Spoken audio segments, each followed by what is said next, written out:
Hello my dear friends, thank you for வாட்சிங். Hi bro, this is Nanmozhi. இன்றைக்கி நாம் John ரைடனோட an essay of dramatic poesy அப்படின்ற ஃபேமஸான லிட்ரரி கிரிட்டிக்கல் எஸ்ஸே தான் பார்க்க போகிறோம். So let's dive in. An essay of dramatic poesy அப்படின்ற இந்த ஒர்க்கை ஜான் ரைடன் எதுக்காக எழுதினார் அப்படின்னா, அவருடைய பொயட்ரி ரைட்டிங் ரொம்ப டிஃப்ரெண்ட்டாக இருந்துச்சு. அவர் ட்ராமா எழுதுகிற விதமாக இருந்தாலும் சரி, பொயட்ரி எழுதுகிற விதமாக இருந்தாலும் சரி டிஃப்ரெண்ட்டாக இருந்துச்சு. ஸோ நியோ கிளாசிக்கல் மாடலில் எழுதும்போது அவர் கிளாசிசிசமையும் ஃபாலோ பண்ணியிருந்தார், அதே மாதிரி மாடர்ன் இங்கிலீஷ் ட்ரெடிஷனையும் ஃபாலோ பண்ணியிருந்தார். ரெண்டுத்தையும் கொலாபரேட் பண்ணி எழுதியிருந்தார். ஸோ அவர் ஏன் அவருடைய ரைட்டிங் ஸ்டைல் எப்படி இருக்குது அப்படின்னு சொல்லிட்டு அவருடைய ரைட்டிங் டிஃபெண்ட் பண்ணுறதுக்காக வேண்டி எழுதினது தான் an essay of dramatic poesy. So John ரைடன் ஒரு லிபரல் நியோ கிளாசிசிஸ்ட்னு சொல்கிறாங்க. லிபரல் நியோ கிளாசிசிஸ்ட்னா யார் அப்படின்னா, நியோ கிளாசிசம் ரூல்ஸை அப்படியே பிளைண்டாக ஃபாலோ பண்ணுவாங்க, பட் குறிப்பிட்ட அளவுக்கு தான் ஃபாலோ பண்ணுவாங்க. அதுக்கப்புறம் மாடர்ன் ரூல்ஸை ஃபாலோ பண்ணுவாங்க. கொஞ்சம் அங்கே வேணுங்கிற அளவுக்கு ரூல்ஸை பிரேக் பண்ணி எழுதுறவங்கள தான் லிபரல் நியோ கிளாசிஸ்ட்னு சொன்னாங்க. ஸோ ஜான் ரைடன் தான் ஃபாதர் ஆஃப் இங்கிலீஷ் கிரிட்டிசிசம். அதே மாதிரி அவர் ஒரு மெச்சூர்டான கிரிட்டிக்னு சொல்கிறாங்க. இவர் எப்போ பிறந்தார் அப்படின்னா 1631 1700 இறந்துட்டார். ஸோ இவருடைய கிரிட்டிக்கல் திங்கிங்கை பார்த்து இவரை 1668 பொயட் லாரட்டாவும் இங்கிலாண்டில் அப்பாயிண்ட் பண்ணியிருக்காங்க. ஸோ இவர் அவ்வளோ ஃபேமஸான ஒரு ரைட்டர். கேம்பிரிட்ஜ் யூனிவர்சிட்டிலையும் எஜுகேஷன் பண்ணியிருக்காரு.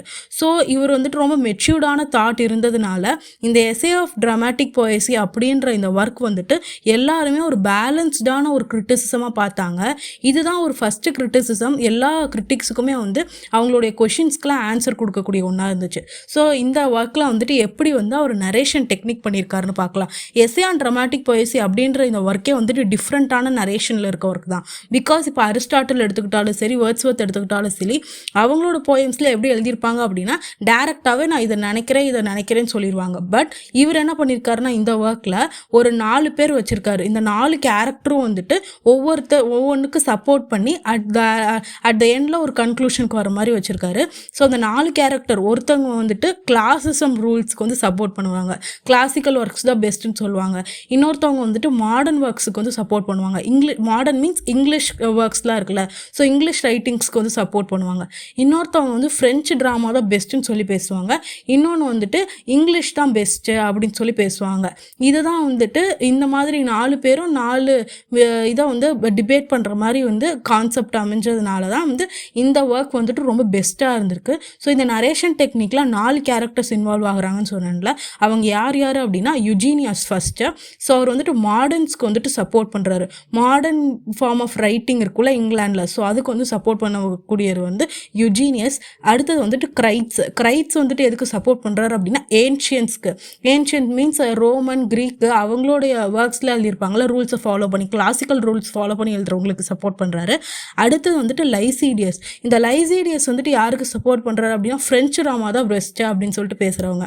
அடுத்து நியாண்டர் யாருடைய ஸ்போக்ஸ் பர்சன் அப்படின்னா ட்ரைடன் ஹிம்செல்ஃப். அவர் பேலன்ஸ்டாக ஏன்ஷியன்ட்க்கும் மாடர்னுக்கும் பேலன்ஸ்டாக பேசுவார். பட் ஃப்ரெஞ்சோடைய ரைட்டிங்க்கு அப்போஸ்டாக பேசுவார். ஸோ இவங்கெல்லாம் தான் இம்பார்ட்டன்ட். அடுத்து நம்ம ட்ராமாக்குள்ளே போகலாம். ட்ரைடன் போயட்ரி பற்றி என்ன சொல்கிறாருன்னு பார்க்கலாம். அரிஸ்டாட்டில் மாதிரியே ட்ரைடனும் போயட்ரி அப்படிங்கிறது இமிட்டேஷன் ஒத்துக்கிறாரு. பட் பிளேட்டோ சொன்ன மாதிரி இது மியர் இமிட்டேஷன் கிடையாது. அரிஸ்டாட்டிலோட டெஃபினேஷன் என்ன அப்படின்னா, ஒரு போயட்ரி அப்படிங்கிறது இமிட்டேஷனோட நம்ம இமேஜினேஷன் கலந்து எழுதும்போது அது போயட்ரிக்கு ஒரு யூனிக்கான ஒரு குவாலிட்டியை தருது. ஸோ அது ரியல் லைஃப் இன்சிடென்ட்ஸை இமிட்டேட் பண்ணுறது மட்டும் இல்லாமல் இமேஜினேஷன் கூட கலந்து எழுதுறதுனால அது ஒரு நியூ ஒர்க்காக மாறுது, ஒர்க் ஆஃப் ஆர்ட்டாக மாறுதுன்னு சொல்லுவார். அதே தான் ட்ரைடனும் சொன்னாங்க. ட்ரைடன் ஆனால் இமேஜினேஷன் வார்த்தை யூஸ் பண்ண மாட்டார். பட் ஒரு பொயட்ரி அப்படிங்கிறது அது இமிட்டேஷன் கிடையாது. அது ப்ரெசன்ட் லைஃப்பை ப்ரெசண்ட்டோ பாஸ்ட்டோ அந்த லைஃப்பை இமிட்டேட் பண்ணனாலுமே அந்த பொயட்டிக் குவாலிட்டியோடு சேர்த்து ஒரு போயட் ஒரு ஒர்க்கை எழுதும்போது அது அதுக்குன்னு ஒரு தனி குவாலிட்டி கிரியேட் ஆகுது. ஸோ செப்பரேட் ஒர்க் ஆஃப் ஆர்ட்டாக அது கிரியேட் ஆகுது. ஸோ பொயட்ரி அப்படிங்கிறது ஒரு தனி என்டிட்டியாகவே மாறுது அப்படின்னு சொல்கிறாரு. இவரை பொறுத்த வரையும் அது ஸ்பெஷலான ஒன்று. ஸோ ட்ரைடனோடைய பாயிண்ட் ஆஃப் வியூ பொயட்ரியில் இதுதான். அப்புறம் ட்ரைடன் பொயட்ரி என்ன கொடுக்கணும் அப்படின்னு எதிர்பார்க்குறாரு. ஒவ்வொரு ரைட்டரும் பொயட்ரி இதெல்லாம் கொடுக்கணும்னு சொன்னாங்க. பிளேட்டோ என்ன சொல்லியிருப்பாரு அப்படின்னா, ஒரு பொயட்ரி அப்படிங்கிறது ஒரு ரீடரை இன்ஸ்ட்ரக்ட் பண்ணணும்னு சொன்னார். அரிஸ்டாட்டில் என்ன சொன்னார் அப்படின்னா, ஒரு பொயட்ரி அப்படிங்கிறது ப்ளஷர் கொடுக்கணும்னு சொன்னார். ஹொரேஸ் என்ன சொன்னார் அப்படின்னா, இன்ஸ்ட்ரக்டும் கொடுக்கணும், அதே மாதிரி ப்ளஷர் ப்ளஷரும் கொடுக்கணும்னு சொன்னார். லாங்கினஸ் வந்துட்டு ஒரு போயட்ரி வந்துட்டு ஒரு ரீடரை வந்துட்டு டிரான்ஸ்போர்ட் பண்ணணும், ஒரு வெளி உலகத்துக்கு கொண்டு போகிற மாதிரி இருக்கணும்னு சொன்னார். ட்ரைடனை பொறுத்தவரை ஒரு போயட்ரி அப்படிங்கிறது இன்ஸ்ட்ரக்ட் மாரல் வேல்யூஸ் வந்துட்டு ரீடருக்கு கொடுக்கலனா கூட பரவாயில்ல, பட் அந்த போயட்ரி அப்படிங்கிறது அவங்கள வந்துட்டு டிரான்ஸ்போர்ட் பண்ணணும். அதே மாதிரி முக்கியமாக ப்ளஷர் அண்ட் டிலைட்மெண்ட் கொடுக்கணும். எந்த work of art pleasure and delightment கொடுக்குதோ அதுதான் வந்துட்டு சக்ஸஸ்ஃபுல்லான போயட்ரி அப்படின்னு சொல்லிட்டு அரிஸ்டாட்டில் வந்து சொன்னார். அதே மாதிரி ஒரு போயட்ரி அப்படிங்கிறது பேரான இமிட்டேஷன் கிடையாது, அது வந்துட்டு ப்ரெசன்ட் செல்ஃபை வந்துட்டு இமிட்டேட் பண்ணக்கூடியதாக இருக்கும். ஃபார் எக்ஸாம்பிள் அஸ் அ கிரிட்டிக்காக ட்ரைடன் என்ன சொல்கிறாரு அப்படின்னா, அந்த ட்ரைடன் வந்துட்டு அவர் அஸ் அ கிரிட்டிக்காக என்ன பண்ணியிருப்பாரு அப்படின்னா அவரோட ஏஜில் இருக்கிற ரைட்டிங்ஸ் எல்லாத்தையுமே கிரிட்டிசைஸ் பண்ணியிருப்பாரு. அதே மாதிரி ஒவ்வொரு பொயட்ரி எழுதும் போதும் அந்தந்த பொயட்ரியோட ப்ரெசன்ட் வந்து எப்படி இருக்கு அப்படின்னு சொல்லிட்டு ஒவ்வொரு ரைட்டரும் வந்து எழுதுவாங்க அப்படின்னு சொல்கிறாரு. இவரை பொறுத்த வரையும் ஒவ்வொருத்தரும் வந்துட்டு ஒவ்வொரு போயட்டும் ஒவ்வொரு மாதிரி. ஸோ ட்ரைடனுக்கு போயட் வந்து யார் அப்படின்னா வந்து டீச்சரும் கிடையாது, ஒரு பேர் இமிட்டேட்டடும் கிடையாது. ஒரு ட்ரைடனுக்கு பொயட் அப்படிங்கிறவங்க வந்து ஃபோட்டோகிராஃபர் மாதிரி. ஃபோட்டோகிராஃபர் வந்துட்டு என்ன பண்ணுவாங்க, ரியல் லைஃப் இன்சிடென்ட்ஸ் ஏர்த்தை வந்துட்டு ஒரு ஃபோட்டோ எடுத்தாங்க அப்படின்னா அது வந்துட்டு ஒரிஜினல் ரிசம்பிள் பண்ணுற மாதிரியே இருக்கும். அதே மாதிரி தான் ஒரு ட்ரைடனை பொறுத்தவரையும் ஒரு பொயட்டோ, அந்த பொயட் என்ன பண்ணுவாங்க அப்படின்னா அவங்க வந்து ஒரு கிரியேட்டர், ஒரிஜினலாக இருக்கிற திங்க அப்படியே வந்துட்டு போயட்ரியில் வந்து கிரியேட் பண்ணுறாங்க. ஸோ அந்த போயட்ரியில் வந்துட்டு ஒரிஜினல் திங் அப்படியே கிரியேட் பண்ணும்போது அவங்களோட பொயட்டிக் குவாலிட்டியோட சேர்த்து ஒரிஜினலாக அப்படியே ரிசம்பிள் பண்ணுவாங்க. பட் வந்து அந்த போயட்ரி வந்துட்டு அந்த பொயட்டிக் குவாலிட்டியோட சேரும்போது ரொம்ப அழகாக இருக்கும்.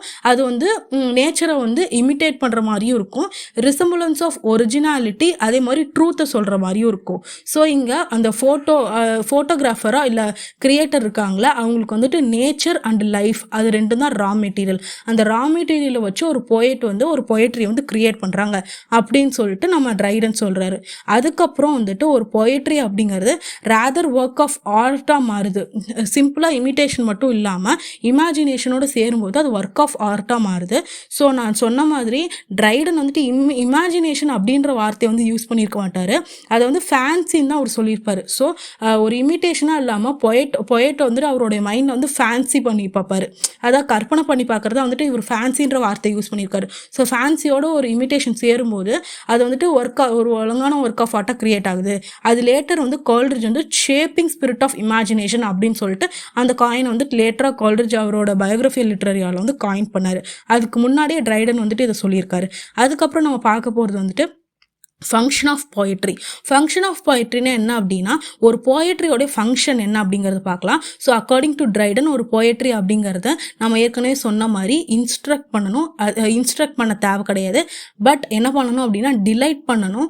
ஒரு ரீடரை வந்துட்டு டிரான்ஸ்போர்ட் பண்ணிட்டு போகணும், ஒரு இடத்த விட்டு இன்னொரு இடத்த மாற்றுற அளவுக்கு அந்த அளவுக்கு வந்துட்டு அந்த போயட்ரி வந்து ரொம்ப அட்மைரபிளாக இருக்கணும் அப்படின்னு சொல்கிறாங்க. ஸோ அந்த போயட்ரியை படிக்கும்போது அந்த போயட்ரி வந்துட்டு பியூட்டிஃபுல்லாக இருக்கணும், அதே மாதிரி ட்ரூத்தை வந்து ரிசம்பிள் பண்ணக்கூடியதாக இருக்கணும், ஒரு சோலை வந்துட்டு எக்ஸைட் பண்ணணும். ரீடர் வந்துட்டு படிக்கிறாங்க ஒரு போயட்ரி அப்படின்னா அந்த போயட்ரி வந்துட்டு அவங்க சோலை வந்து எலிவேட் பண்ணக்கூடியதாக இருக்கணும், அட்மைரேஷன்லாம் இருக்கணும். ஒரு போயட்ரியில் வந்து எப்பயுமே வந்துட்டு கெட்ட விஷயங்களை மட்டும் பற்றி பேசாமல் நல்ல விஷயங்களை வந்து ஹைட்டன் பண்ணி பேசணும், கெட்ட விஷயங்களை முடிஞ்ச அளவுக்கு தவிர்த்தரணும் போயட்ரியில் அப்படின்னு சொல்கிறாரு. ட்ரைடனை பொறுத்தவரையும் ஒரு போயட் அப்படிங்கிறவங்க கிரியேட்டர், நேச்சர் அப்படிங்கிறது தான் வந்துட்டு ரா மெட்டீரியல், அவங்க கையில் இருக்கிற ரா மெட்டீரியல். ஸோ ஃபேன்ஸை யூஸ் பண்ணி அவங்க வந்து ஒரு போயட்ரி வந்துட்டு அழகாக வந்து கம்போஸ் பண்ணலாம் அப்படின்னு சொல்கிறாரு. அடுத்து வந்து நம்ம பார்க்க போகிறது Dryden view on dramatic poetry. So dramatic போயட்ரினா என்ன அப்படின்னா ட்ராஜடியும் காமெடியும் மிக்ஸ் பண்ணி எழுதுறாங்கல்ல, ஸோ அதுதான் வந்துட்டு ட்ராமாட்டிக் போயட்ரி. இங்கே முக்கியமாக யாரை பற்றி பேசணும் அப்படின்னா லைசீடியஸை பற்றி பேசணும். லைசீடியஸ் தான் வந்துட்டு என்ன பண்ணுவார் அப்படின்னா ஃப்ரெஞ்சு ட்ராமா தான் பெஸ்ட் அப்படின்னு சொல்லுவாங்க.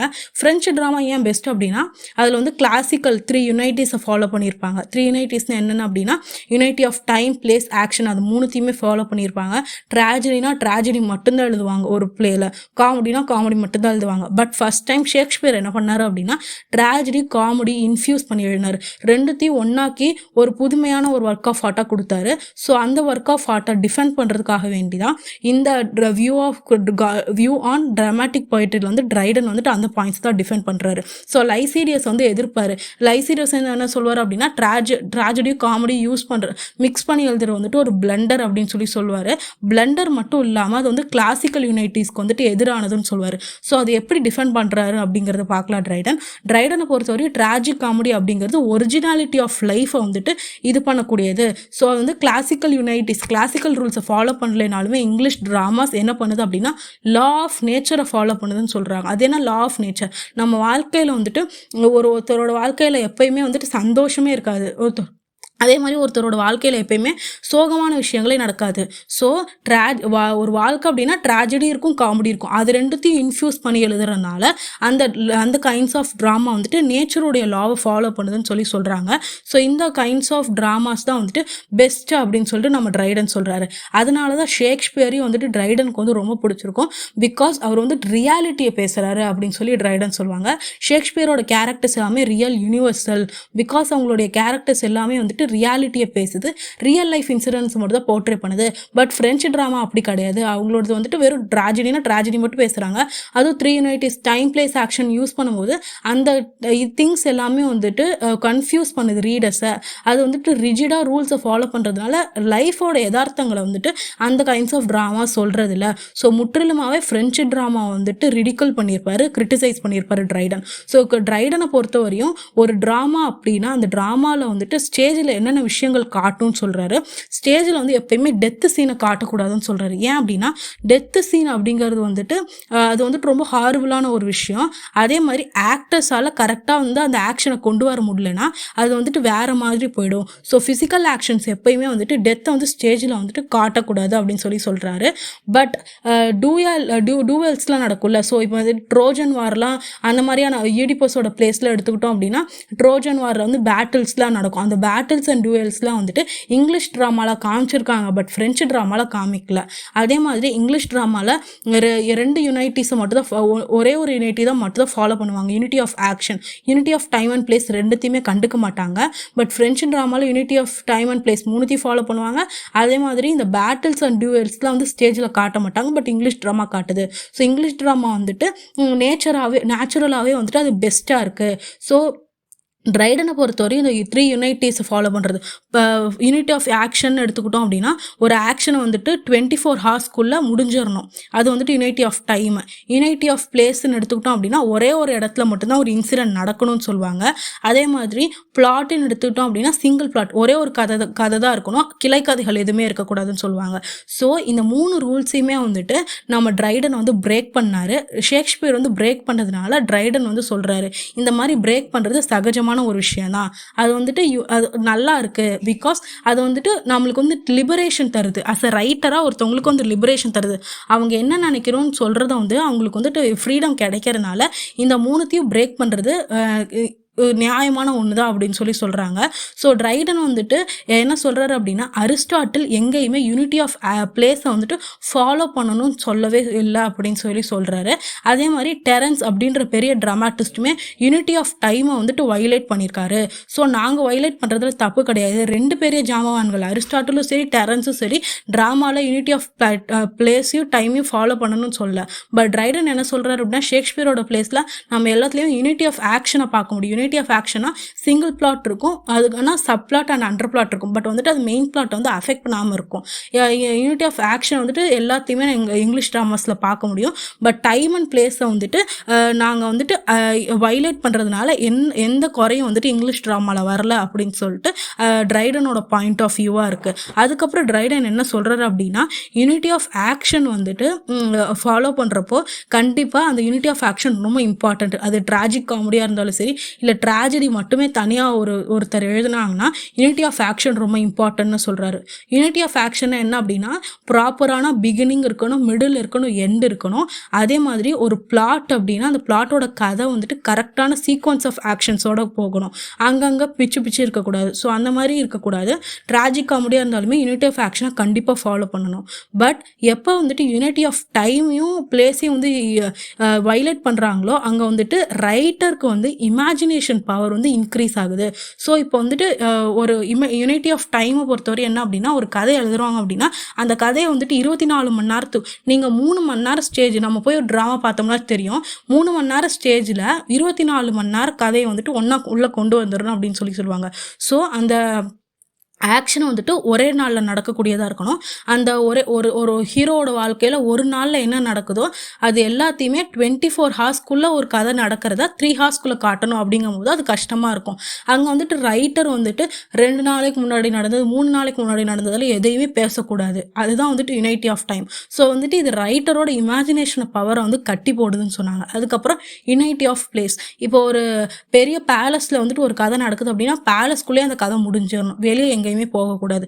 அப்படிங்கிறதுனால இது வந்துட்டு ட்ராமாவுக்கு வந்துட்டு பெரிய ஒரு பிரேக்காக இருக்குது. ஸோ இதை வந்து உடைச்சதுனால தான் ஷேக்ஸ்பியரோட பிளேஸ் எல்லாமே டிஃப்ரெண்ட்டாக இருக்குது, யூனிக்காக இருக்குது, இன்னும் மக்களால் போற்றப்பட்டு இருக்கு, யூனிவர்சலாக இருக்குது அப்படின்னு சொல்கிறாங்க. ஸோ அதனால் வந்துட்டு நேரோனஸ் ஆஃப் இமேஜினேஷனை வந்துட்டு நம்ம வந்து முதல்ல எடுக்கணும். அதனால் வந்துட்டு யுனைட்டி ஆஃப் பிளேஸை வந்துட்டு நம்ம யுனைட்டி ஆஃப் டைமை வந்து ஃபஸ்ட்டு பிரேக் பண்ணாங்க அப்படின்னா ஒரு 3 மணி நேரத்தில் நீ 24 ஒன் டேவோட கதையை நீ சொன்ன அப்படின்னா அந்த 3 மணி நேரத்துலேயே நீ 2 to 3 days வரையும் ஒரு ஹீரோட வாழ்க்கையில் என்ன நடக்குது அப்படிங்கிறத பற்றி பேசு. ஸோ அவனோட இமேஜினேஷன் வந்துட்டு எங்கேயுமே கெடாது. அதே மாதிரி நீ சொல்ல வர விஷயங்களை அழகாக சொல்லிட்டு போயிடலாம் அப்படின்னு சொல்லிட்டு ட்ரைடன் சொல்கிறாரு. ஸோ அந்த மாதிரி யுனைட்டி ஆஃப் டைம் வந்து பிரேக் பண்ணும்போது 2-3 நாள் வந்துட்டு ஒருத்தரோட வாழ்க்கையில் என்ன நடக்குதுன்னு காட்டணும் அப்படின்னா பேலஸ்குள்ளே மட்டும் 2-3 நாள் வந்துட்டு ஒரே கேரக்டரை வச்சுருந்தோம் அப்படின்னா போர் அடிச்சு போயிடும். ஸோ அந்த ஹீரோ நிறைய டிஃப்ரெண்ட்டான பிளேசஸ்க்கெல்லாம் ஃபாலோ அப் பண்ண வேண்டியது இருக்கும். அவங்க வந்துட்டு நிறையா பேர்த்த வந்து பார்க்க வேண்டியது இருக்கும். ஸோ அப்படிங்கிறபோது unity of place Rome, Bulgaria அந்த மாதிரி நிறைய நாடுகளை வந்து காமிக்க வேண்டியது வரும். ஸோ அப்போ வந்துட்டு யுனைட்டி ஆஃப் ஆக்ஷன் வந்து ஃபாலோ பண்ணி யுனைட்டி ஆஃப் பிளேஸையும் டைமையும் வந்துட்டு பிரேக் பண்ணுங்க அப்படின்னு சொல்லிட்டு சொல்கிறாங்க. So unity of time and பிளேஸுங்கிறது வந்துட்டு தேவையில்லாத விஷயம் அப்படின்னு சொல்லிட்டு ட்ரைடன் சொல்கிறாரு. அடுத்தது வந்துட்டு ட்ரைடன் வியூஸ் ஆன் ட்ராஜடி பார்க்கலாம். ஸோ ட்ரைடனோட வியூஸ் வந்துட்டு ட்ராஜடி ரிசம்பிளன்ஸ் டு நம்ம அரிஸ்டாட்டில். ஸோ அரிஸ்டாட்டில் வந்து ட்ராஜடி எப்படி இருக்கணும்னு சொல்வார் அப்படின்னா ஒரு ட்ராஜடி அப்படிங்கிறது ஒன் கிரேட் ஆக்ஷன் இருக்கணும், ஒரு கிரேட் ஹீரோ இருக்கணும். அதே மாதிரி ஒரு ட்ராஜடி அப்படிங்கிறது purgation of emotions, purification of emotions. Audience வந்து யாரெல்லாம் ட்ராஜடி பார்க்குறாங்களோ அவங்களோட மைண்டையும் ஹார்ட்டையும் பியூரிஃபை பண்ணக்கூடியதாக இருக்கணும்னு சொல்லுவாங்க.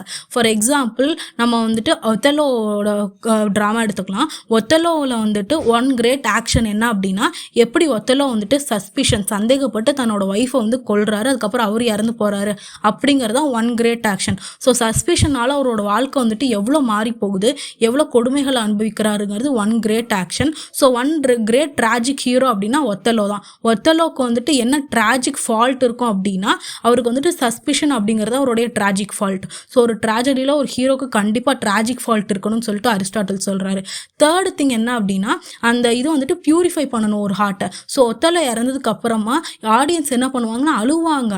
ஒத்தெல்லோவும் டெஸ்டிமோனாவும் இறந்ததுக்கு அப்புறமா எல்லா ஆடியன்ஸுமே அழுவாங்க. ஏன் அப்படின்னா டெஸ்டிமோனா வந்துட்டு ஒரு இன்னசென்ட்டான ஒரு பொண்ணு, அவளை வந்துட்டு என்ன பண்ணுவாங்க அப்படின்னா நீ வந்துட்டு ஒரு பிட்ச் அப்படின்னு சொல்லிட்டு அவன் வந்து லேபிள் பண்ணுவான், நீ வந்துட்டு கேரக்டர்லெஸ் உமன்னு சொல்லி லேபிள் பண்ணும்போது ஆடியன்ஸுக்கு வந்துட்டு ஒத்தெல்லோ மேலே கோவம் வரும். ஒரு இன்னசென்ட்டான பொண்ணை பற்றி எப்படி இப்படி சொல்லலாம் அப்படின்னு சொல்லிட்டு ஆடியன்ஸ்க்கு கோவம் வரும், பிட்டியும் வரும் அந்த பொண்ணு மேலே. அதே மாதிரி பயமும் வரும், நம்மளை வந்துட்டு யாராவது இந்த மாதிரி சொல்லிடுவாங்களோ.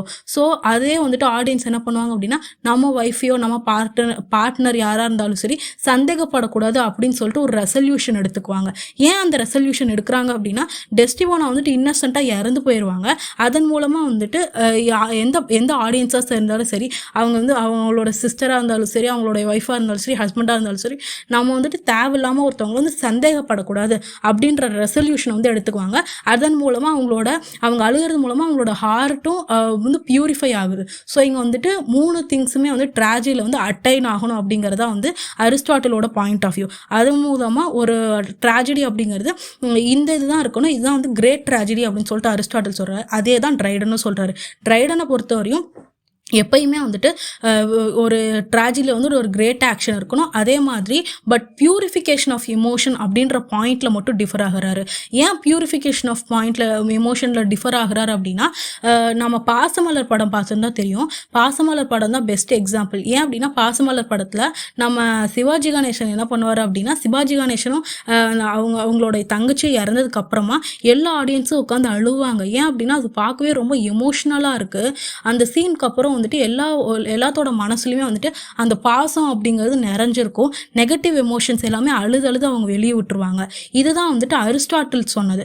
அந்த ட்ராஜடி, அவங்க 2 பேரும் இறந்தது தான் வந்துட்டு ட்ராஜடி. அதன் மூலமா ஆடியன்ஸோட அந்த பியூரிஃபிகேஷன் ஆஃப் எமோஷன் வந்து உண்டாகிச்சு. பட் ட்ரைடன் என்ன சொல்றாரு அப்படின்னா, நீ 3 மணி நேரம் கதைக்குள்ள எல்லா ஆடியன்ஸோட மனசை வந்துட்டு சுத்தப்படுத்துறது ரொம்ப கஷ்டம். ஸோ இவர் என்ன பண்றாரு அப்படின்னா, ட்ராஜடியோட ரிசல்ட் வந்து மாத்துறாரு. ட்ராஜடியோட எய்ம் வந்துட்டு பியூரிஃபிகேஷன் ஆஃப் எமோஷனா இல்லாம என்ன பண்ணணும் அப்படின்னா, ஆடியன்ஸோட டிசீஸை வந்துட்டு கியூர் பண்ணக்கூடியதா இருக்கணும்னு சொல்றாரு.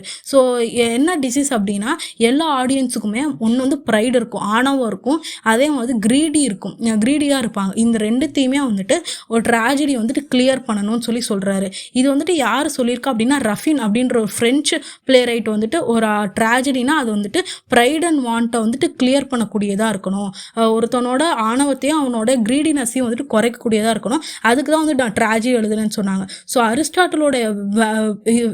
அரிஸ்டாட்டிலோட எய்ம் என்ன அப்படின்னா, பியூரிஃபிகேஷன் ஆஃப் எமோஷன். பட் நம்ம ட்ரைடன் வந்து இந்த பாயிண்ட்ல மட்டும் டிஃபர் ஆகி என்ன சொல்றது அப்படின்னா, ஒரு ட்ராஜடி அப்படிங்கிறது அந்த டிசீஸை வந்து கியூர் பண்ணக்கூடியதாக இருக்கணும். எதன் மூலமா அப்படின்னா, இதே பியூரிஃபிகேஷன் ஆஃப் எமோஷன் தான். பட் வந்துட்டு ட்ரைடன் வந்துட்டு ஆடியன்ஸோட மைண்டை வந்து பியூர் பண்ணணும்னு நினைக்கல, பட் வந்துட்டு அவனை வந்து கியூர் பண்ணணும்னு நினைக்கிறாரு. எதன் மூலமா அப்படின்னா, இதே பிட்டி அண்ட் ஃபியர், இதே பாசமலர் படத்தை வந்துட்டு எடுத்துக்காட்டுறது மூலமா அவங்க வந்துட்டு இன்னொரு ஆடியன்ஸ் வந்துட்டு இன்னொருத்தவங்களுக்கு கெட்டது செய்யக்கூடாதுன்னு நினைக்கிறாங்க. அதே மாதிரி யாருமே ஆணவத்தால் வாழக்கூடாது. அதுக்கப்புறம் க்ரீடினஸ்ஸை ரொம்ப பணம் அல்ல மித்த க்ரீடினஸ்ஸாக இருக்கக்கூடாது அப்படிங்கிற இன்ஃபர்மேஷனை மட்டும் நான் கொடுக்கணும். நான் வந்துட்டு ஆடியன்ஸ் மனசில் வந்துட்டு பியூரிஃபிகேஷன் ஆஃப் எமோஷன் வந்து கிரியேட் பண்ணணும்னு நினைக்கல அப்படிங்கிறது ட்ரைடனோட பாயிண்ட் ஆஃப் வியூவாக இருக்குது. ஏன் அப்படின்னா, அவர் வந்து சந்தேகப்படுறாரு. 3 மணி நேரம் கதையில் வந்துட்டு ஒருத்தவங்களோட ஹார்ட்டை வந்துட்டு ஃபுல்லாக பரிசுத்தமாக்குறது ரொம்ப கஷ்டம் அப்படிங்கிறது ட்ரைடனோட பாயிண்ட் ஆஃப் வியூவாக இருக்குது. அதுக்கப்புறம் ட்ரைடன், நான் சொன்னேன்ல, அரிஸ்டாட்டில் வந்து ஒரு பெரிய ட்ராஜிக் ஹீரோ இருப்பாங்க. அந்த ட்ராஜிக் ஹீரோக்கு வந்துட்டு சில குவாலிட்டிஸ் வந்து சொல்கிறாரு ட்ரைடன். அது என்னென்ன குவாலிட்டிஸ்னு பார்க்கலாம். ஒரு ட்ராஜிக் ஹீரோவாக இருந்தாங்க அப்படின்னா, லைஃபுக்கு வந்து அவங்க ட்ரூவாக இருக்கணும், அவங்க வந்து ரொம்ப நோபலான கேரக்டராக இருக்கணும். அதுக்கப்புறம் வந்துட்டு அந்த கேரக்டர் வந்துட்டு ஆடியன்ஸ் கீழே வந்துட்டு பிட்டி அண்ட் ஃபியர் வந்து கிரியேட் பண்ணக்கூடியவங்களாக இருக்கணும். ஃபார் எக்ஸாம்பிள், பாசமலரில் சிவாஜி கணேசனோட கேரக்டர் வந்து ஆடியன்ஸோட மனசில் ஆழமாக பதிஞ்ச ஒரு கேரக்டர். அவரால் வந்துட்டு அந்த சிவாஜி கணேசனுக்கு என்ன பண்ணுவாங்க அப்படின்னா, ஆடியன்ஸ் வந்துட்டு பரிதாபமும் படுவாங்க, அதே மாதிரி பயப்படவும் செய்வாங்க. கடைசியில் இந்த ஹீரோக்கு வந்து என்ன ஆகுமோன்ற ஒரு பயம் இருக்கும். அதே மாதிரி ஒரு ரியலான வாழ்க்கையில் அதே மாதிரியான கேரக்டரையும் வந்துட்டு பார்க்க நிறைய சான்சஸ் இருக்குது. ஸோ ரியல் லைஃப்பில் நடக்கிற கேரக்டர் மாதிரி அந்த ட்ராஜிக் ஹீரோட கேரக்டர் இருக்கணும். அந்த ட்ராஜிக் ஹீரோக்குன்னு ஒரு ஸ்டாண்டர்ட் இருக்கணும். அதே மாதிரி வந்துட்டு அவர் ஆடியன்ஸோடைய மனசில் ஆழமாக பதிகிற அளவுக்கு வந்துட்டு அவருடைய கேரக்டர் வந்து அமையணும்னு சொல்கிறாரு. இதுதான் வந்துட்டு ட்ரைடன் வந்துட்டு ட்ராஜடியை வந்துட்டு வியூ பண்ணியிருக்காரு. அதுக்கப்புறம் நம்ம எபிக் பார்க்கலாம். எபிக்னா வந்துட்டு ட்ரைடன் வந்துட்டு எபிக்கையும் ட்ராஜடி கம்பேர் பண்ணுறாரு. ட்ரைடனை பொறுத்தவரையும் வந்துட்டு எபிக் தான் வந்துட்டு ரொம்ப பெருசுன்னு சொல்கிறாரு. எபிக்னா என்ன அப்படின்னா, லாங் போயம், ராமாயணம் மகாபாரதம்லாம் இருக்குல்ல, ஸோ அதுதான் வந்து பெஸ்ட் ட்ராஜடியோடன்னு சொல்கிறாரு. ஃபார் எக்ஸாம்பிள், இப்போ மூவி பாசமலர் எடுத்துக்கிட்டோம்னா, ராமாயண மகாபாரதம் தான் பெஸ்ட்டு பாசமலர் படத்தை விட அப்படிங்கிறது வந்து ட்ரைடனோட வியூவாக இருக்குது. ஏன் அப்படின்னா, ஏன் வந்துட்டு எபிக் வந்துட்டு ட்ரைடன் வந்து ஃபேவர் பண்ணுறாருன்னு பார்க்கலாம். ஸோ எபிக்கை பொறுத்தவரையும் வந்துட்டு வேர்ச்சியூ, இப்போ ட்ராஜடி அண்ட் காமெடி நம்ம 2த்தையும் மிக்ஸ் பண்ணுறோம் ஒரு ட்ராமாவில். இல்லை ட்ராஜடினா ட்ராஜடி மட்டும்தான் பேசுகிறோம், காமெடினா காமெடி மட்டும்தான் பேசுகிறோம், சிங்கிள் பிளாட் மட்டும்தான் வந்துட்டு ஒரு ட்ராமாவில் இருக்கும். பட் இங்கே ட்ரைடனை பொறுத்தவரையும் வந்துட்டு எபிக்கில் வந்துட்டு நிறைய கிளை கதைகள் இருக்கும். ராமாயணத்தையும் மகாபாரதத்துலையும் பார்த்தீங்க அப்படின்னா நிறைய சப்ளாட்ஸ் இருக்கும், மெயின் பிளாட்ஸ் இருக்கும். அதே மாதிரி ஒரு வேர்ச்சியூ, ஒரு ஹீரோ, இப்போ ராமாயணத்திலே ராமர் வந்துட்டு அவர் வந்துட்டு நல்லதே பண்ணிட்டு வருவார். கடைசியில் சீதாவும் ராமனும் சேர்ந்துருவாங்க. ஸோ அவருடைய நன்மைக்கு வந்துட்டு நன்மை கிடைச்சிது. அதே பார்த்தோம் அப்படின்னா, வில்லனுக்கு வந்துட்டு அந்த இடத்துல வந்துட்டு வில்லன் வந்து பனிஷ் பண்ணப்படுறாரு. ஸோ இதுதான் வந்துட்டு நம்ம இதில் பார்க்கக்கூடிய விஷயம், எபிக்கில் பார்க்கக்கூடிய விஷயம். பட் வந்து ட்ராஜடியில் பார்த்தோம் அப்படின்னா, ட்ராஜிக் ஹீரோ கடைசியில் இறந்து போயிடுவார். அவர் வந்துட்டு நல்லது நினச்சாலுமே அவருடைய ட்ராஜிக் ஃபால்ட் ஒன்றுங்கிறதுனால அவர் இறந்து போயிடுவார். ஸோ இந்த விஷயம் வந்துட்டு கொஞ்சம் இடிக்கிறதா இருக்குது. அதுக்கப்புறம் ஒரு ட்ரைடன் என்ன சொல்கிறாரு அப்படின்னா, எபிக்கை பொறுத்த வரையுமே ஒரு ட்ராஜடி அப்படியே விட எபிக் வந்துட்டு ஃபேமஸான ஒன்று. பிகாஸ் ட்ராஜடியில் வந்துட்டு ஒரு 3 மணி நேரத்துக்குள்ளே ஸ்டேஜில் ஆத்தர் வந்துட்டு என்ன சொல்லி நினைக்கிறாரோ அது ஸ்டேஜில் வந்துட்டு அந்த ஆக்ஷன்ஸ் மூலமாக 3 மணி நேரத்துக்குள்ளே சொல்லி ஆகணும். ஸோ அங்கே வந்துட்டு அவருக்கு வந்துட்டு ஒரு ஸ்ட்ரிக்டான ஒரு பிரேக் வந்து ஏற்படுது, அவர் வந்துட்டு ஒரு ரூல்ஸ்குள்ளே சிக்கிக்கிறாரு. பட் எபிக்கில் அப்படி கிடையாது. எப்பிக்கில் வந்துட்டு லாங் போயம்னால ரைட்டர் வந்துட்டு என்ன எழுதணுமோ எல்லாத்தையுமே எழுதலாம். வேர்ட்ஸ் மூலமாக அவர் என்ன சொல்ல வர்றாரோ அதை வந்து எக்ஸ்பிரஸ் பண்ணுறாரு. ஸோ அங்கே வந்துட்டு எந்த இதுவுமே இல்லை. ஹியூமன் நேச்சர் வந்துட்டு அப்படியே வந்துட்டு எக்ஸிபிட் பண்ணக்கூடியது வந்துட்டு ஹீரோயிக் போயமாக இருக்குது. ஹீரோயிக் போயம்னா எப்பிக்னு அர்த்தம். ஸோ ஹீரோயிக் போயம் வந்துட்டு ஹியூமன் நேச்சர் வந்துட்டு டேரெக்டாக எந்த கன்ஸ்ட்ரெயின்ஸோ எந்த ஒரு ரூல்ஸும் இல்லாமல் அவங்களால வந்துட்டு 3 மணி நேரம் அப்படின்ற டைமிங் இல்லாமல் அவங்களால வந்து ஈஸியாக வந்துட்டு லாங் போயமில் எக்ஸ்பிரஸ் பண்ணக்கூடியதாக இருக்குது அப்படின்னு சொல்கிறாங்க. ஸோ ஸ்ட்ரக்சர் தான் ரொம்ப இம்பார்ட்டண்ட். ஆக்ஷன் வந்துட்டு எப்பிக்கில் ரொம்ப கிரேட்டாக இருக்கும். ஸ்ட்ரக்சர் வந்துட்டு எலாபரேட்டாக இருக்கனால கேரக்டர்ஸ் எல்லாமே டிக்னிஃபைடாக தான் செலக்ட் பண்ணுவாங்க. எப்பிக்கில் எப்பயுமே பார்க்குறோம் நம்ம வந்துட்டு காட்ஸை பற்றி நோபலான கேரக்டர்ஸை பற்றி மட்டும் தான் பேசுவாங்க. ராமாயணம் இருந்தாலும் சரி, மகாபாரதத்தில் இருந்தாலும் சரி, கிருஷ்ணர் மாதிரியான கேரக்டர்ஸ்லாம் வருவாங்க. ஸோ வந்துட்டு டிக்னிஃபைடான கேரக்டர்ஸ் வருவாங்க. லாங்குவேஜ் வந்துட்டு எப்போயுமே வந்துட்டு ரொம்ப டாப்பாக இருக்கும். ஸோ அவங்களுடைய லாங்குவேஜ் எல்லாமே எக்ஸால்ட்டடாக இருக்கும். நிறைய எபிசோட்ஸ் இருக்கும் ஒரு எப்பிக்கில். பட் ட்ராமாவில் அப்படி கிடையாது. ட்ராமாவில் காமெடியிலலாம் வந்துட்டு மீனான லாங்குவேஜ் பேசுவாங்க. கேரக்டர்ஸ் எல்லாமே வந்துட்டு டிக்னிஃபைடாக இருக்க மாட்டாங்க. ஸோ இதுதான் வந்துட்டு ட்ரைடனுக்கு வந்துட்டு எப்பிக் வந்துட்டு ரொம்ப பிடிச்சிருக்குன்னு சொல்கிறாரு. அரிஸ்டாட்டிலை பொறுத்தவரையும் எப்பிக் அப்படிங்கிறது மாரலை வந்துட்டு கொடுக்கக்கூடியது. பட் வந்துட்டு அரிஸ்டாட்டில் பொறுத்த வரையும் வந்துட்டு ட்ராஜடி தான் பெஸ்ட்டுன்னு சொல்லுவார். ட்ரைடன் என்ன சொல்கிறார் அப்படின்னா எப்பிக் தான் பெஸ்ட்டு. பிகாஸ் எப்பிக் வந்துட்டு சப்ளிமிட்டியை வந்துட்டு எக்ஸ்பிரஸ் பண்ணக்கூடியதாக இருக்குது. அதே மாதிரி நிறைய ரெட்டாரிக்கல் டிவைசஸ், மெட்டாஃபர், ஹைப்பர் நிறைய ரெட்டாரிக்கல் டிவைசஸ் யூஸ் பண்ணி எப்பிக் வந்துட்டு அழகாக எழுதலாம் அப்படின்னு சொல்லிட்டு நம்ம ட்ரைடன் சொல்கிறார். அதுக்கப்புறம் ட்ரைடனோட வியூ கிரிட்டிசிசம்ல என்னன்னு பார்க்கலாம். ஸோ கிரிட்டிசிசமில் வந்து ட்ரைடன் வந்துட்டு ஒரு பெரிய கிரிட்டிக். அவர் ஒரு பேலன்ஸ்டு கிரிட்டிக்காக இருந்தனால அவரோட கிரிட்டிசிசம் எப்போயுமே வந்துட்டு அப்சல்யூட்டாக தான் இருந்திருக்கு. பிகாஸ் அவர் வந்துட்டு நியோ கிளாசிக்கல் ரைட்டர் அப்படிங்கிறதுனால கிளாசிக்கல் ரூட்ஸ் அப்புறம் கிளாசிக்கல் ரைட்டர்ஸ் எல்லாத்தையுமே வந்து அனலைஸ் பண்ணியிருப்பாரு. இவரை பொறுத்தவரை என்ன அப்படின்னா ஒரு நியோ கிளாசிஸ்ட் அப்போ இருந்தவங்க எல்லாருமே வந்துட்டு பிளைண்டாக ரூல்ஸை ஃபாலோ பண்ணிட்டு இருந்தாங்க. ஒரு ஃப்ரெஞ்சு ட்ராமா நம்ம லெசைடஸ் கேரக்டர் இருக்காரு, அவர் என்ன சொல்லுவார் அப்படின்னா கிளாசிக்கல் யூனிட்டிஸை கண்டிப்பாக ஃபாலோ பண்ணி தான் ஆகணும் அப்படின்னு சொல்லிட்டு மீசையை முறுக்கிட்டு இருப்பாரு. பட் வந்து ட்ரைடனுக்கு வந்துட்டு அது பிடிக்கல. பிளைண்டாக ஒரு ரூலில் ஃபாலோ பண்ணாதீங்க, ஏன் ஃபாலோ பண்ணுறோன்னு தெரிஞ்சுக்கிட்டு ஃபாலோ பண்ணுங்க அப்படிங்கிறது ட்ரைடனோட பாயிண்ட் ஆஃப் வியூவாக இருக்குது. ஸோ அவருக்கு வந்துட்டு அவர் வந்து கிளாசிசிஸ்டாக இருந்தாலுமே அவர் வந்துட்டு சில ரூல்ஸை வந்து பிரேக் பண்ணார். ஸோ கிரிட்டிசைஸ் பண்ணும்போது இவர் என்ன சொல்கிறார் அப்படின்னா கிளாசிக்கல் ரூல்ஸ் வந்து ஃபாலோ பண்ணாதீங்க. கிளாசிசிஸ்ட் இருக்காங்கல்ல, for example Greek and Roman writers, அவங்க வந்துட்டு எந்த ஸ்பிரிட்டில் எழுதியிருக்காங்க, அவங்களுடைய கதைகள் எல்லாத்துலேயுமே வந்துட்டு ஒரு ஒற்றுமை இருக்கும். அது என்னன்னு பார்த்துக்கோங்க. ஸோ அந்த ஸ்பிரிட்டை மட்டும் எடுத்துக்காங்க, கிளாசிக்கல் ஸ்பிரிட்டை மட்டும் எடுத்துக்காங்க, பட் ரூல்ஸ் வந்து எடுத்துக்காதீங்க அப்படின்னு சொல்கிறாரு. என்னதான் வந்துட்டு இவரை பொறுத்தவரையும் ஷேக்ஸ்பியரோட பீரியட்ல பெஸ்ட் கிளாசிஸ்ட் யாரு அப்படின்னா பென் ஜான்சன். ஸோ என்னதான் பென் ஜான்சன் வந்து கிளாசிக்கல் ரூல்ஸை ஃபாலோ பண்ணி எழுதியிருந்தாலுமே அவரோட ஒர்க்கை வந்துட்டு நான் அட்மையர் மட்டும்தான் பண்ணுறேன். பட் எந்த ரூல்ஸை வந்து பிரேக் பண்ணி எழுதினாரோ ஷேக்ஸ்பியரை தான் வந்துட்டு நான் லவ் பண்ணுறேன் அப்படின்னு சொல்லிட்டு ட்ரைடன் சொல்கிறாரு. பிகாஸ் ஷேக்ஸ்பியர் மட்டும் தான் யூனிவர்சலாக இருக்குது, அவரோடது ட்ரூவாக இருக்குது. அவர் வந்துட்டு ரூல்ஸை பிரேக் பண்ணி natural law of nature use பண்ணி எழுதுறாரு. எல்லாமே வந்துட்டு அவரோட இது வந்துட்டு ட்ரூத்தை வந்துட்டு எக்ஸிபிட் பண்ணக்கூடியதாக இருக்குது, ரியாலிட்டியோடு இருக்குது. ஸோ ஷேக்ஸ்பியரோட பிளேஸ் வந்துட்டு ரூல்ஸை பிரேக் பண்ணதுனால தான் அந்த ரியாலிட்டி வந்துட்டு அவருக்குள்ளே இருக்குது. பட் பென் ஜான்சனுடைய ஒர்க்ஸ் வந்துட்டு ரூல்ஸை ஃபாலோ பண்ணி எழுதினாலுமே அவர் இதில் வந்துட்டு சில இது மிஸ் ஆகுது அப்படின்னு சொல்கிறாரு. ஸோ எப்பயுமே ஆஸ் அ கிளாசிஸ்டாக நீங்கள் என்ன பண்ணுங்க, நீங்கள் கிளாஸிஸ்டாக இருந்தாலுமே ரூல்ஸை பிளைண்டாக ஃபாலோ பண்ணாதீங்க. உங்களுடைய நேச்சர் ஆஃப் ரியாலிட்டி யூஸ் பண்ணி எழுதுங்க. பட் கிளாசிக்கல் ஸ்பிரிட்டை வந்து எப்பயுமே விட்டுறாதீங்க அப்படிங்கிறது ட்ரைடனோட பாயிண்ட் ஆஃப் வியூவாக இருக்குது. ஒரு ஒர்க்கை எப்பயுமே எழுதும்போது அவங்களுடைய ஒரு ரைட்டரை என்ன பண்ணோம் அப்படின்னா அவங்களோட இனோவேஷன் யூஸ் பண்ணி ஒரு ஒர்க் எழுதணுமா. ஸோ அவரை பொறுத்தவரையும் என்ன சொல்கிறார் அப்படின்னா இவங்களுக்கு ஒர்க்கை வந்துட்டு ஒரு புதுசாக ஒரு ஒர்க் எழுதும்போது ஒரு திங்கை வந்துட்டு இன்வென்ட் பண்ணுங்க, அதை வந்துட்டு அழகாக வந்துட்டு ஒரு ஒர்க்கில் வந்துட்டு ஒரு ஹார்மோனியோட ஒரு ஆர்டரில் கொண்டு வந்து ஒரு எமோஷனோட எழுதுங்க. செகண்ட் வந்துட்டு நீங்கள் கிளாசிக்கல் ஸ்பிரிட்டை வந்து உள்ளே கொண்டு வாங்க. மோஸ்ட்லி வந்துட்டு உங்கள் ஒர்க் வந்துட்டு டிலைட் பண்ணக்கூடியதாக இருக்கணும், இன்ஸ்ட்ரக்ட் பண்ணக்கூடியதாக இருக்கணும். அந்த மாதிரி வந்துட்டு ஒரு ஒர்க்கை எழுதினீங்க அப்படின்னா அதுதான் பெஸ்ட்டு ஒர்க்கு. இந்த மாதிரியான ஒரு ஒர்க்கை வந்துட்டு டிலைட் பண்ணி டிரான்ஸ்போர்ட் பண்ணிங்க அப்படின்னா ரீடர்ஸை, அதுதான் வந்துட்டு பெஸ்ட்டு ஒர்க்குன்னு சொல்கிறாரு. ஆஸ் அ கிரிட்டிக்காக இவர் வந்துட்டு கிரிட்டிசைஸ் பண்ணுறப்பவுமே ஒரு ஒர்க்கில் வந்துட்டு டிலைட் அண்ட் டிரான்ஸ்போர்ட்டேஷன் இருக்கான்னு மட்டும்தான் நான் பார்ப்பேன்னு சொல்கிறாரு. ஸோ இதுதான் வந்துட்டு அரிஸ்டாட்டிலோட view on criticism. So I hope you like this video. Please share it with your friends and subscribe to hi bro. Bye.